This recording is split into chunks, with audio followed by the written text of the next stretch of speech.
Hello and welcome to Letters from a Father to His Daughter. These letters were written by Jawaharlal Nehru to his daughter Indira from the confines of prison. I am your host Giribala Joshi. In the previous episode, we read 3 letters from Nehru in which he recapped the letters he had written so far. In today's letter, he talks about Indo-Aryan migration theory.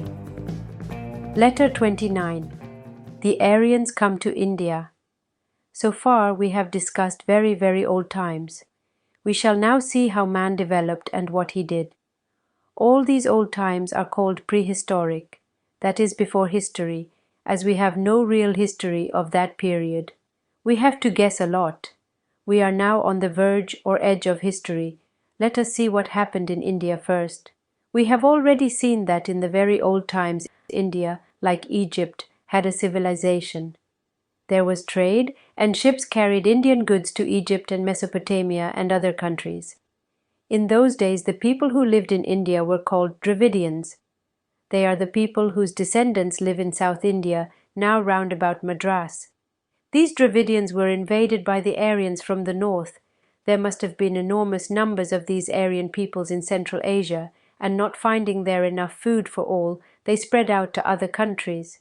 They went in large numbers to Persia and even to Greece and further west. They also came to India in crowds over the mountains near Kashmir. The Aryans were a strong fighting people, and they drove the Dravidians before them. Wave after wave of the Aryans must have come to India from the northwest.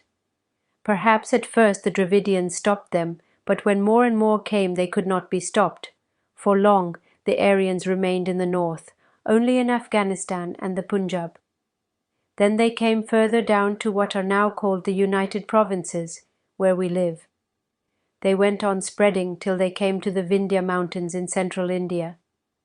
It was difficult to cross these as there were thick forests, so for a long time the Aryans remained on the northern side of the Vindhya mountains. Many of them managed to cross them and went to the south, but crowds could not go, and so the south remained chiefly Dravidian. It is very interesting to study the coming of the Aryans to India. You can find out a lot about them from our old Sanskrit books. Some of these, like the Vedas, must have been written about that time. The oldest Veda is the Rig Veda, and you can form some idea from it of the part of India which the Aryans occupied then. From the other Vedas and other old Sanskrit books like the Puranas, we find how the Aryans went on spreading. Perhaps you do not know much about these ancient books. When you grow up you will know more, but even now you know many stories which have come out of the Puranas. Much later came the great book, the Ramayana, and later the Mahabharata. From these books we find that when the Aryans lived only in the Punjab and in Afghanistan, they called this part Brahmavarta. Afghanistan was then called Gandhara. Do you remember Gandhari in the Mahabharata? She was called so because she came from Gandhar or Afghanistan.